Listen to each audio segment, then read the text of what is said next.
ನಮಸ್ಕಾರ. ಮತ್ತು ಎಲ್ಲ ಇಲ್ಲಿ ನೆರೆದಿರೋ ಅಭಿಮಾನಿಗಳಿಗೆ, ಸ್ನೇಹಿತರಿಗೆ ನಮಸ್ಕಾರ. ಈಗಾಗಲೇ ವಿಷ್ಣುಪುತ್ರ ಅಂತ ಏನು ಹೊಸ ನಾಮಕರಣ ಮಾಡಿದ್ದೀವಿ, ಅವರು ಹೇಳಿದ್ದೆಲ್ಲ ಪ್ರತಿಯೊಂದು ನಾವು ಸಂಪೂರ್ಣವಾಗಿ ಒಗ್ಗಟ್ಟಿನಿಂದ ಯಾವುದೇ ಒಂದು ಸಂಘ ಸಂಸ್ಥೆನೇ ಬಿಡದೆ ಎಲ್ಲ ಚಿತ್ರರಂಗದವರು ಸೇರಿ ಈ ಒಂದು ಅಮೃತ ಮಹೋತ್ಸವವನ್ನು ಮಾಡ್ತೀವಿ. ನಾವು ಯಾರ್ಯಾರು ಏನೇನು ಜವಾಬ್ದಾರಿ ಇದೆ ಖಂಡಿತ ಅದಕ್ಕೆ 100ರಿಂದ 200ರಷ್ಟು ನಮ್ಮ ಶಕ್ತಿ ಮೀರಿ ಅದಕ್ಕೆ ಕೆಲಸ ಮಾಡಿ ಒಂದು ಭಾರತ ಸರ್ಕಾರಕ್ಕೆ ಪದ್ಮವಿಭೂಷಣ್ ಕೊಡಬೇಕು ವಿಷ್ಣುವರ್ಧನ್ಗೆ ಅನ್ನೋ ಒಂದು ಮನವಿ.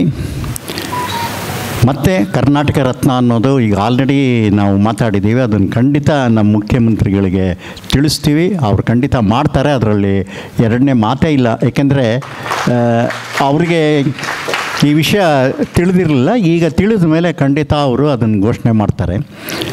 ಇನ್ನೊಂದು ಏನಂದರೆ ಭಾಳ ಮುಖ್ಯವಾಗಿ ನನ್ನ ಒಂದು ಮನಸ್ಸಿನಲ್ಲಿರೋದೇನೆಂದರೆ, ವಿಷ್ಣುವರ್ಧನ್ ಅವರೆಲ್ಲ ಇದ್ದಾಗ ಕನ್ನಡ ಚಿತ್ರಗಳು 100 ದಿವಸ 25 ವಾರ 100 ದಿವಸ ಕಂಟಿನ್ಯೂಸ್ ಹೌಸ್ಫುಲ್ಲು. ಬೆಳಗ್ಗೆ 6 ಗಂಟೆಗೆ 4 ಗಂಟೆಗೆ ನಮ್ಮ ಬಂಧನ ಅಂಥ ಚಿತ್ರಗಳೆಲ್ಲ ಬೆಳಗಿನ ಜಾವ 3 ಗಂಟೆಗೆ ಹೌಸ್ಫುಲ್ ಆಗ್ತಿತ್ತು.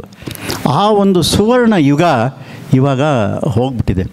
ಈ ಒಂದು ವಿಷ್ಣುವರ್ಧನ್ ಅಮೃತ ಮಹೋತ್ಸವದಿಂದ ವಿಷ್ಣುವರ್ಧನ್ ಒಂದು ನಮಗೆಲ್ಲ ಒಂದು ಆದರ್ಶ ವ್ಯಕ್ತಿ ಆಗಿರೋದ್ರಿಂದ 18ನೇ ತಾರೀಕು ಸೆಪ್ಟೆಂಬರ್ ಮಾಡಿದ್ಮೇಲೆ ಮತ್ತೆ ಕನ್ನಡ ಚಿತ್ರರಂಗ 25 ವಾರ ಚಿತ್ರಗಳು ಓಡೋ ಥರ ಮಾಡಬೇಕು. ಕನ್ನಡಿಗರೆಲ್ಲ ಕನ್ನಡ ಚಿತ್ರ ನೋಡಬೇಕು. ಏನು ತಪ್ಪಿದೆ ತಿದ್ಕೊಳ್ಳೋಣ, ಒಳ್ಳೆ ಚಿತ್ರಗಳನ್ನ ನೋಡಿ. ಈ ಪರಭಾಷಾ ಚಿತ್ರಗಳನ್ನ ಹೀಗೆ ಬಿಟ್ಟರೆ ನಮ್ಮನ್ನು ಸೆದೆ ಬಡ್ದು ಬಿಡ್ತಾರೆ.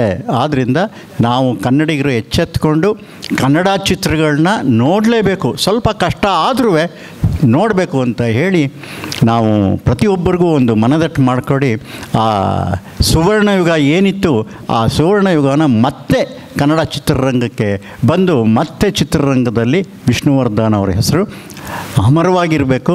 ಮತ್ತು ಭಾರತೀಯ ಚಿತ್ರರಂಗದವರೆಲ್ಲ ಯಾರ್ಯಾರು ಅವ್ರ ಜೊತೆ ಎಲ್ಲ ಕೆಲಸ ಮಾಡಿದ್ದಾರೆ, ಇನ್ನೂ ಯಾರ್ಯಾರಿದ್ದಾರೆ ಅದನ್ನೆಲ್ಲ ನಾವು 3 ಜನ ಮತ್ತು ಇನ್ನೂ ಕೆಲವು ಸ್ನೇಹಿತರೆಲ್ಲ ಸೇರಿಕೊಂಡು, ಆಕ್ಲೈನ್ ವೆಂಕಟೇಶ್ನವರು ಇದ್ದಾರೆ, ಅವರೆಲ್ಲ ಸೇರಿಕೊಂಡು ಭಾರತೀಯವರು ಅನಿರುದ್ಧವ್ರನ್ನೂ ಅವ್ರ ಮಕ್ಕಳನ್ನು ಪ್ರತಿಯೊಬ್ಬರನ್ನು ಸೇರಿಸ್ಕೊಂಡು ಇದೊಂದು ಅಭೂತಪೂರ್ವವಾದ ಒಂದು ಸಮಾರಂಭ ಆಗಬೇಕು ಅನ್ನೋದು ನಮ್ಮ ಆಸೆ. ಅದಕ್ಕೆಲ್ಲ ನಿಮ್ಮ ಸಹಕಾರ ಬೇಕು. ನೀವು ಸಹಕಾರ ಕೊಟ್ಟೇ ಕೊಡ್ತೀರಾ ಅಂತ ನಮಗೆ ನಂಬಿಕೆ ಇದೆ. ಆದ್ದರಿಂದ ಪ್ರತಿಯೊಬ್ಬರು